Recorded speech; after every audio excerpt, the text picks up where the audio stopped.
Friend, इस बार का हम दुकान वाला एपिसोड के अपडेट आपके लिए लेकर आए। एपिसोड जो श्रोता बेहोश अंजलि को देखने सब घर वाले जो है वहाँ पहुंचते सभी व्याकुल दिख रहे हैं। अन्ना वहाँ आता है और खिड़की से देखता है अंजलि को बेहोश अवस्था में देखकर भावुक हो जाता है। मम्मी अंजलि का नाम पुकारती है, वो उठ जाती है। अंजलि उन्हें टेंशन नहीं करने के लिए कहती और हर कहीं इतना उदास क्यों दिख रहा है। वो फिर खुशी से कहती है वो परिवार को बताए ना कि वो ठीक है। वो उनसे बोलती कि मामला क्या। मामी बच्चे के बारे में समझाने की कोशिश करती है और अंजलि कहती कि उसके प्रिंसेस को कुछ नहीं हुआ और डॉक्टर को कुछ नहीं पता है।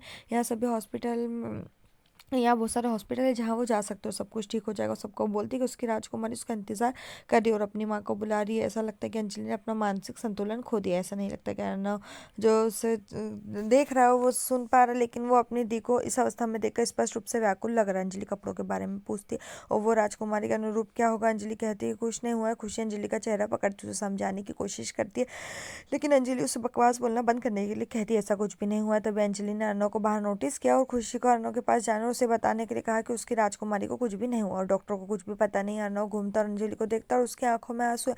अंजलि को तब एहसास होता है, वो अपना पेट पकड़कर रोने लगती। खुशी उसे समझाने की कोशिश करती है। अर्नव को देखती वो आशा है दिखती, फिर वो अंजलि के साथ अपनी बातचीत को याद करता जब वो अपने बच्चे को मारना चाहती थी। जैसे अर्नव दूर जाता खुशी उसके पास आती और उसे बोलती कि वो समझती है कि वो क्या करा, लेकिन उसे अंजलि के साथ रहने की जरूरत है। वो उससे कहता है कि उसके पास हिम्मत नहीं है, लेकिन खुशी उससे बोलती कि अंजलि को उसकी जरूरत है।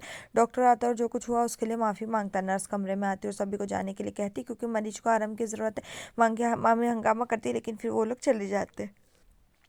दादी नानी से कहती कि अभी भी टाइम है। डॉक्टर अर्नव से कहता कि उन्हें अंजलि को निगरानी में रखने की जरूरत होगी। मामी बाहर आती है और डॉक्टर से शिकायत करती कि नर्स ने उन्हें उस सिचुएशन में जाने के लिए कहा जिसमें अंजलि। डॉक्टर बोलते हैं अंजलि अंदर एक नाजुक स्थिति और आज ज्यादा टेंशन नहीं दिया जाना चाहिए। अर्नव और आकाश लोगों को घर पहुंचाने का तरीका ढूंढते। खुशी बोलती कि वो वहीं रहेगी। खुशी और दादी अंजलि को आराम करने और सोने में मदद करते हैं। अर्नव बाहर वो याद करता तब अंजलि ने उसे बताया कि वो प्रेग्नेंट है। जब उन घटनाओं के बारे में सोचते जहाँ अंजलि खुश थी कि वो प्रेग्नेंट थी, फिर उसका ब्रेकअप हो गया। खुशी अर्नव को व्याकुल देखते उसे समझाने आती है और कहते कि उसने हमेशा अंजलि से कहा कि वो उसकी रक्षा करेगा, वो अब उसके लिए कुछ भी नहीं कर पा रहा है।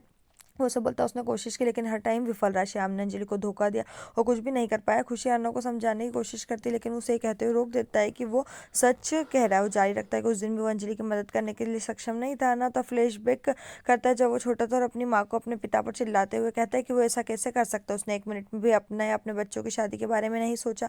इधर उसकी माँ ने कहा कि उसे उस महिला के साथ देखा था और क्या वो उससे बिल्कुल प्यार करते थे। उसके पिता बोलते हैं कि कौन सी महिला, लेकिन उसकी माँ भाग जाती है और वो पीछा करता है। फिर एक बंदूक की गोली चलती है और उसके पिता उसका नाम पुकारते हैं। अर्नव का कहना है कि उसके पिता का वे संबंध था, उसकी माँ ने खुद को मार डाला। ये देखकर उनके पिता ने भी खुद को मार डाला। हम अंजलि को शादी के ड्रेस में उसके माता पिता के शरीर पर रोते हुए फ्लैशबैक में देखते हुए जारी रखता है कि महिला अपने पिता को आखिरी बार देखने आई थी और वो जारी रखता है कि उन दोनों ने उसकी माँ को मार डाला। इधर अर्नव जारी है कि उस दिन सब कुछ बर्बाद हो गया था। उसने अपनी बहन को समझाने की कोशिश की और कहा कि वो फिर से खुश हो जाएंगे। वो जारी रखता है कि वो अपने वादे में विफल रहा। खुशी ने उसे समझाने की कोशिश की। वो हर बार श्याम को देखता तो अपने पिता के बारे में सोचता और उसे अपनी बहन को धोखा देना उसके पिता ने किया था। वो जारी रखता है कि उसने अपनी बहन के लिए खुशी से शादी की, श्याम को उसकी बहन के लिए बाहर कर दिया, लेकिन कुछ भी काम नहीं आया। उसकी बहन अभी भी दुखी और उदास है। अभी भी वो अंजलि को मुस्कुराते हुए देखता है तो सोचता है कि सब कुछ ठीक है, लेकिन सब कुछ गायब हो जाता है। खुशी ने अर्नव को गले लगाया और उसके दोनों के बीच एक भावनात्मक पल शेयर होता है। यहीं पर जो ये एपिसोड खत्म। इस तरह के और एपिसोड पाने के लिए चैनल को सब्सक्राइब करिए, साथ में बेल भी प्रेस करें।